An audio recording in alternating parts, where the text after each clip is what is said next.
साथियों, आज हम इस वीडियो में एडमिशन को लेकर पूरा डिटेल में जानकारी हम आपको इस वीडियो में देने वाले हैं कि यदि आप उत्तर प्रदेश राष्ट्रीय टंडन मुक्त विश्वविद्यालय प्रयागराज मुस्लिम साथियों आप एडमिशन लेना चाहते हैं तो आप किस प्रकार से एडमिशन ले सकते हैं, उसका क्या प्रोसेस है, कैसे आप एडमिशन ले सकते हैं और कहाँ कहाँ से आप एडमिशन ले सकते हैं। ठीक है, इन सब के बारे में एक एक करके पूरी जानकारी हम आपको इस वीडियो में देने वाले हैं। और यह भी हम आपको बताएंगे कि ओपन मुस्लिम साथियों आपका 2 सत्र में एडमिशन होता है। एक आपका जुलाई सत्र में एडमिशन होता है और एक आपका साथियों जनवरी सत्र में एडमिशन होता है। तो दोनों के बारे में हम आपको बताएंगे। बाकी आप वीडियो को पूरा ज़रूर देखिएगा और यदि आप वीडियो को पूरा देखेंगे तभी आपके सारे डाउट साथियों क्लियर हो पाएंगे। बाकी और भी बहुत सारी वीडियो हमने साथियों बनाया हुआ है एडमिशन से लेकर। ठीक है, तो आप हमारे यूपीआईटी जो एडमिशन के नाम से प्लेलिस्ट है उस प्लेलिस्ट में जाकर और भी आप वीडियो को देख सकते हैं और वहाँ पे जाके आप जान सकते हैं कि यदि आप एमए में एडमिशन लेते हैं तो उसकी कितने वर्षों का वो आपका कोर्स है एमए, उसमें आपका कितना फीस लगेगा, कितना आपका पेपर होगा, सब के बारे में हमने साथियों बताया हुआ है। ठीक है, तो चलिए हम वीडियो को स्टार्ट करते हैं। तो साथियों, सबसे पहले आप जान लीजिए कि यदि आप ओपन यूनिवर्सिटी में एडमिशन लेते हैं तो एडमिशन लेने का 2 तरीका है। पहला तरीका है कि यदि आपके नज़दीक में कोई भी कॉलेज है, कोई भी एचडी सेंटर है, कोई भी अध्ययन केंद्र है साथियों, तो आप डायरेक्ट उस अध्ययन केंद्र से संपर्क करके वहाँ से जाके आप अपना सारे डॉक्यूमेंट और जो आपसे फ़ीस मांगते हैं वो फ़ीस देकर और सारा डॉक्यूमेंट देकर वहाँ से आप जाके डायरेक्ट एडमिशन ले सकते हैं। पहला तरीका यह साथियों। दूसरा तरीका है एडमिशन का साथियों कि जब यूपीआईटी की ऑफिशियल वेबसाइट पर ऑनलाइन एडमिशन स्टार्ट होता है तो आप इसकी ऑफिशियल वेबसाइट पर आकर ऑनलाइन फॉर्म भर के अपनी इच्छानुसार जो आप अध्ययन केंद्र चुनना चाहते हैं उस अध्ययन केंद्र को आप यहाँ से चुन के, उस कॉलेज को आप यहाँ से चुन के अपने अनुसार यहाँ से ऑनलाइन भी आप एडमिशन ले सकते हैं। लेकिन इसमें क्या होगा, ऑनलाइन एडमिशन लेने के लिए साथियों आपको क्या क्या करना होगा जान लीजिए। सबसे पहले यदि साथियों आप ऑनलाइन एडमिशन लेना चाहते हैं तो सिंपली आप यूपीआईटी की ऑफिशियल वेबसाइट को ओपन करेंगे। इस प्रकार से आपके सामने ओपन होकर आएगा। उसके बाद आप नीचे आएंगे तो यहाँ देखिए आपको यहाँ पे एक ऑनलाइन पोर्टल यहाँ पे लिखा हुआ मिलेगा और यहाँ पे पहले नंबर पे आपको लिखा मिलेगा एडमिशन का ऑप्शन। सिंपली आप इस एडमिशन वाले ऑप्शन पे क्लिक करेंगे। ठीक है, और एडमिशन वाले ऑप्शन पे आप जैसे क्लिक करेंगे यह आपके सामने साथियों कुछ इस प्रकार से देखिए ओपन होकर आएगा। अभी आपका एडमिशन साथियों नहीं चल रहा है, जल्दी आपका जुलाई सत्र का जो एडमिशन है वह जल्दी साथियों स्टार्ट होने वाला है। बाकी यहाँ पे हम आपको केवल बता देंगे आप किस प्रकार से एडमिशन ले सकें। ठीक है, और जब इस प्रकार से आपके सामने ओपन हो गया साथियों तो जहाँ यहाँ लिखा हुआ आपका फाइंड योर प्री रजिस्ट्रेशन, यहाँ पे आपका लिखा हुआ आएगा एडमिशन 2025-26। ठीक है, यहाँ पे आपका लिखा हुआ आएगा। सिंपली आप इस पर क्लिक करके एडमिशन ले सकते हैं। जो आपका एडमिशन होगा वो देखिए यहाँ पे टोटल 6 स्टेप में होगा। पहला स्टेप में क्या करना होगा, पहले स्टेप में अपना रजिस्ट्रेशन फॉर्म भरेंगे। रजिस्ट्रेशन फॉर्म में आपको अपना डिटेल भरना होता है, अपना पर्सनल डिटेल, अपने Aadhaar number, mobile number, email ID, ये सब आपको अपना भरना होता है पंजीकरण में। पंजीकरण के बाद साथियों आपको अपना भुगतान करना होता है। नहीं, जो आपकी कोर्स की फ़ीस रहेगी, चाहे आप बीए में एडमिशन लेना चाहते हैं तो बीए की जितनी फ़ीस होगी उसको आपको ऑनलाइन कटाना होगा। एमए में यदि आप एडमिशन लेना चाहते हैं तो एमए की जितनी फ़ीस होगी फर्स्ट सेमेस्टर की उसको आपको ऑनलाइन पे करना होगा। और यदि आप सिंगल सब्जेक्ट से एडमिशन लेना चाहते हैं तो सिंगल सब्जेक्ट की जितनी फ़ीस होगी उसको भी आपको ऑनलाइन क्या करना होगा, पे करना होगा। उसके बाद आपको उसका प्रिंट निकालना होगा। ठीक है, प्रिंट निकालेंगे और प्रिंट निकालने के बाद साथियों आप जब अपना हार्ड कॉपी निकालेंगे, यानी सारा डॉक्यूमेंट रजिस्ट्रेशन करने के बाद, पेमेंट कटाने के बाद जब अपना हार्ड कॉपी निकालेंगे, ठीक है, तो हार्ड कॉपी के साथ जो जो आपका डॉक्यूमेंट वहाँ पे मांगेगा वो डॉक्यूमेंट सब वहाँ पे लगाएंगे। जैसे मान लीजिए यदि आप बीए में एडमिशन लेना चाहते हैं तो आपको इंटर की मार्कशीट भी आपको देनी होगी। तो इंटर की मार्कशीट, हाई स्कूल की मार्कशीट, आधार कार्ड, इन सब का 2 कॉपी आपको अपने उस जो हार्ड कॉपी आप निकालेंगे एडमिशन लेने के बाद, ऑनलाइन रजिस्ट्रेशन करने के बाद, उस हार्ड कॉपी के साथ आप पंच करेंगे। और पंच करने के बाद जो आपने अध्ययन केंद्र चुना होगा उसी अध्ययन केंद्र पर आपको अपनी ये हार्ड कॉपी भेजनी होगी। चाहे आप पोस्ट ऑफिस द्वारा उस अध्ययन केंद्र पर अपनी हार्ड कॉपी को आप भेज सकते हैं, चाहे साथियों आप स्वतः ही क्या कर सकते हैं, उसको ले जाकर उस अध्ययन केंद्र पर जमा कर सकते हैं। ठीक है, इतना कार्य आपको करना होगा। ठीक है, उसके बाद 10 से लेकर 15 दिन के भीतर जो आपका इनरोलमेंट नंबर होगा वो आपको ऑनलाइन भी मिल जाएगा। ऑनलाइन अपना उसके बाद इनरोलमेंट नंबर प्राप्त कर सकते हैं नहीं तो आप अपने कॉलेज से, अपने अध्ययन केंद्र से संपर्क करके वहाँ से जाके भी आप अपने इनोमिनेट नंबर को, जिसे हम नामांकन संख्या बोलते हैं, उसको आप ले सकते हैं। ठीक है, तो साथियों इस प्रकार से आप ऑनलाइन क्या कर सकते हैं, एडमिशन ले सकते हैं। ठीक है, बाकी हम आपको बता दें, देखिए जो आपका सूचना विवरणिका की होती है, जो आपका सूचना विवरणिका जारी की जाती है ओपन यूनिवर्सिटी के द्वारा, वह साथियों वर्ष पर्यंत होती है, जुलाई सत्र की भी और जनवरी सत्र की भी। ठीक है, और ऑनलाइन जब आपका एडमिशन होगा, जुलाई सत्र में जो आपका ऑनलाइन एडमिशन होता है, ठीक है, आवेदन पत्र और प्रवेश की जो तिथि होती है वह लगभग साथियों 1 मई से स्टार्ट होकर 30 अगस्त तक चलती है। और ये आपका एडमिशन जो डेट होता है साथियों, ये आपका बढ़ता भी है। ठीक है, एडमिशन का जो आपका डेट होता है वो आपका साथियों बढ़ता भी है। ठीक है, यहाँ पर देखिए दिया गया है जुलाई सत्र का जो आपका एडमिशन होता है वह 1 मई से लगभग स्टार्ट हो जाता है, इसमें आपका जून चल रहा है। ठीक है, तो 1 मई से 30 अगस्त तक आपका एडमिशन साथियों क्या होता है, लगभग चलता है, और ये आपका एडमिशन आगे बढ़ता भी है साथियों।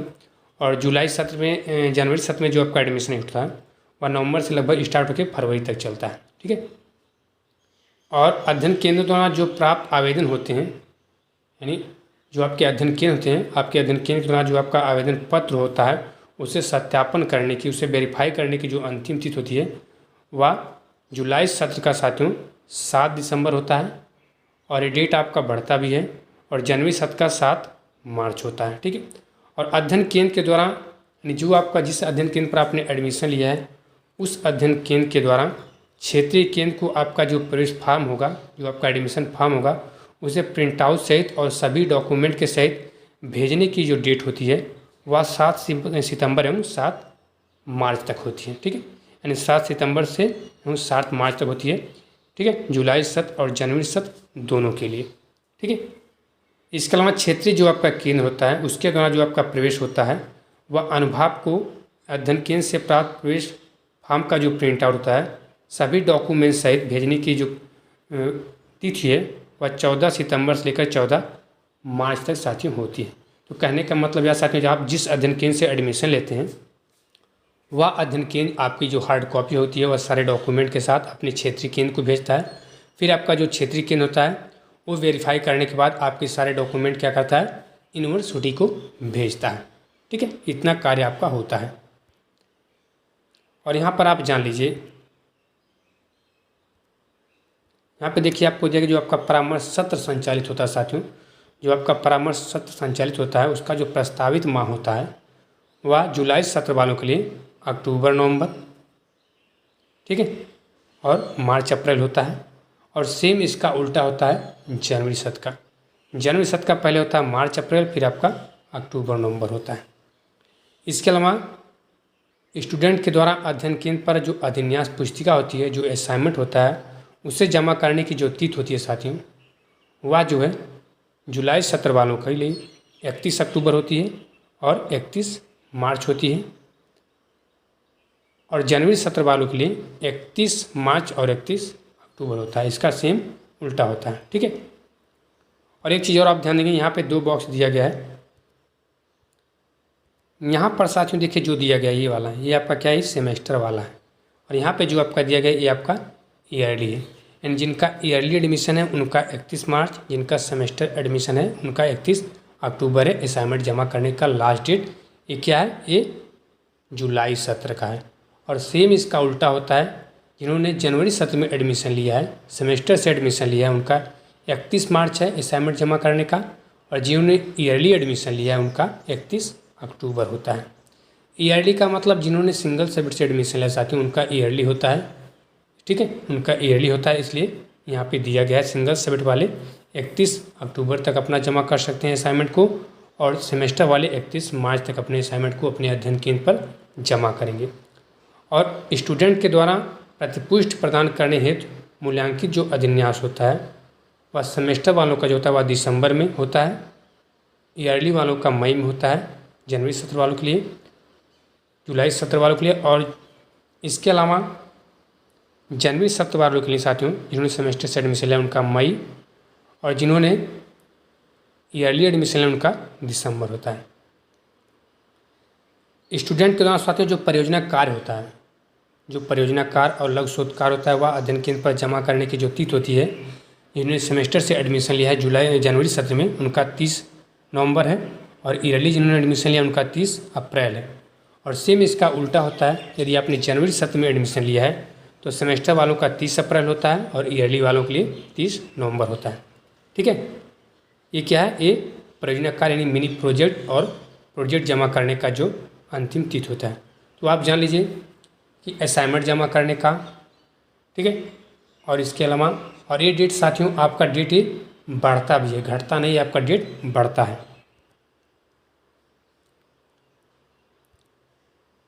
इसके अलावा साथियों अध्ययन केंद्र द्वारा जो आपकी परियोजना कार्य होती है, जो आपका मिनी प्रोजेक्ट होता है और लघु शोध होता है, वह 3 प्रतियों में आपको मूल्यांकन हेतु परीक्षा अनुभाग को उपलब्ध कराने का अंतिम जो तिथि है, जिन्होंने जुलाई सत्र में एडमिशन लिया है, किसमें, जिन्होंने जुलाई सत्र में एडमिशन लिया है उनका साथियों सेमेस्टर वालों का 15 दिसंबर है लास्ट डेट, और जिन्होंने ईयरली एडमिशन लिया है उनका 15 मई होता है।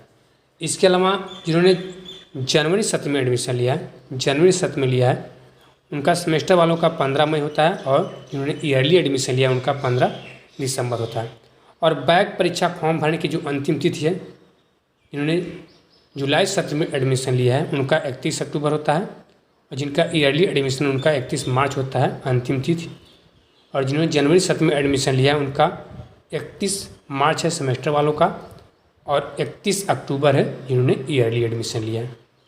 और परीक्षा प्रारंभ होने की जो प्रस्तावित तिथि होती है साथियों, यदि आपने जुलाई सत्र में एडमिशन लिया है तो आपका जो परीक्षा है वह परीक्षा प्रारंभ होने की जो प्रस्तावित तिथि होती है सेमेस्टर वालों का 15 दिसंबर होता है, और जिनका ईयरली एडमिशन है उनका 15 मई होता है।